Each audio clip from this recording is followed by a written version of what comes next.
attacks against Iran for the seventh day in a row. American forces targeting a surveillance tower tracking vessels in the Strait of Hormuz. Iran retaliating with drone and missile attacks against U.S. allies in the Mideast. ABC's chief international correspondent James Longman in the region for us again tonight. James. Mary, CENTCOM has tonight released this footage of a strike on a surveillance tower at an Iranian port, which they say the regime used to track and target commercial vessels in the Strait of Hormuz. Although the White House says the strait is open to shipping, maritime tracking shows the reality is that only a handful have been able to pass through under the threat of Iranian attack. And after President Trump's threat to strike at civilian infrastructure next week, Iranian state media reports 2 bridges being hit by U.S. airstrikes, as well as a train station and an airport. Legal experts say striking civilian targets could be a war crime. CENTCOM says they never target civilians. And Iran is still firing back with alerts in Qatar, Jordan and Bahrain, and major damage to a power and water desalination plant in Kuwait today. That forced the government there to advise citizens to conserve energy while they stabilize the grid. Mary. Okay, James, thank you. And here in the U.S., 24 hours after President Trump delivered his primetime address, making claims about, quote, shocking vulnerabilities in America's election system and reigniting false claims about the 2020 election, a top Republican senator is dismissing the president's warnings as nothing new. Here's ABC's Jonathan Karl.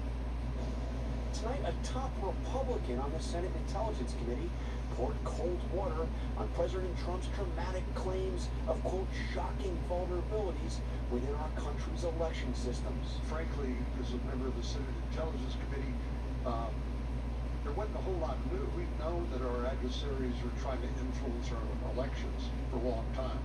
President Trump released newly declassified documents he claims expose those shocking vulnerabilities.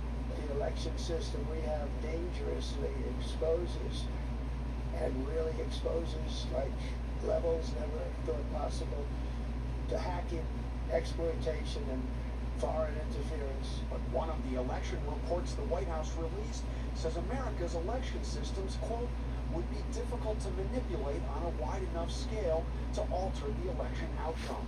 Trump accused China of targeting the 2020 election, even though his own intelligence officials had assessed with high confidence that China did not seek to change the outcome. The president also made unsubstantiated claims that hundreds of thousands of non-citizens are registered to vote. Today, Trump's Secretary of Homeland Security vowed to track them down and threatened state officials who refused to help with the effort. If the election officials, once we gave them the information they need to secure their elections, and they chose not to, then those individuals can also be held accountable by fines, by penalties, and even, depending on how far it goes, prison time. Although the president made alarming allegations, he presented no evidence that China meddled in the 2020 election. And despite those allegations, the White House told us today that President Trump still intends to welcome Chinese President Xi here to the White House later this year. Mary? That trip's still a go. Okay, John, thank you.